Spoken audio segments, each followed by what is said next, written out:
اپنی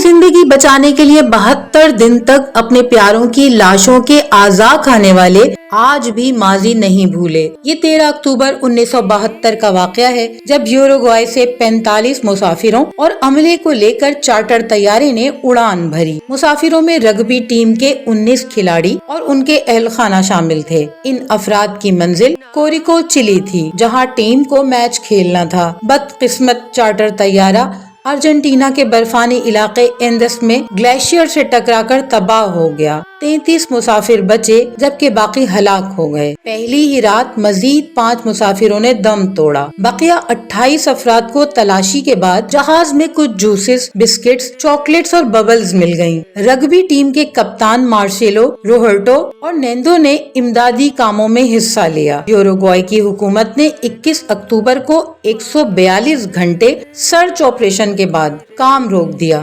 بدقسمتی سے یہ خبر ریڈیو کے ذریعے متاثرین نے بھی سنی۔ جہاز سے ملا سامان ایک ہفتے میں ختم ہو گیا۔ اسی دوران زخمیوں نے ایک دوسرے کو اجازت دی کہ مرنے کے بعد ان کے اعضاء کھا لیے جائیں۔ سب سے پہلے روبرٹو اور پھر دیگر افراد نے جہاز کے ٹوٹے شیشوں سے اپنے دوستوں اور رشتہ داروں کی لاشوں کو کاٹا اور گوشت کھایا۔ 29 اکتوبر برفانی تودہ گرنے سے مزید 8 افراد ہلاک ہو گئے۔ ان میں رگبی ٹیم کا کپتان مارسیلو بھی شامل تھا۔ چند روز میں نینو سمیت مزید 3 افراد ہلاک ہو گئے اور صرف 16 افراد بچے۔ ان مسافروں کو پہاڑ عبور کر کے دوسری طرف جانا تھا۔ ایسے میں انٹونیو، روبرٹو اور نینڈو 12 دسمبر کو مغرب کی طرف روانہ ہوئے۔ پہاڑ سے مسلسل 7 دن اترنے کے بعد روبرٹو کو ایک سنسان ہریالی نظر آئی۔ اسی دوران ان کی نظر گھڑ سوار پر پڑی جس نے بتایا کہ وہ چلی میں ہیں۔ حادثے کے 72 روز بعد چلی کی فوج نے روبرٹو اور نینڈو سے پوچھ گچھ کی۔ 22 اور 23 دسمبر کو ہیلی کاپٹروں کے ذریعے 14 افراد کو ریسکیو کیا گیا۔ حادثے کے مقام پر مرنے والوں کے لیے یادگار بنائی گئی۔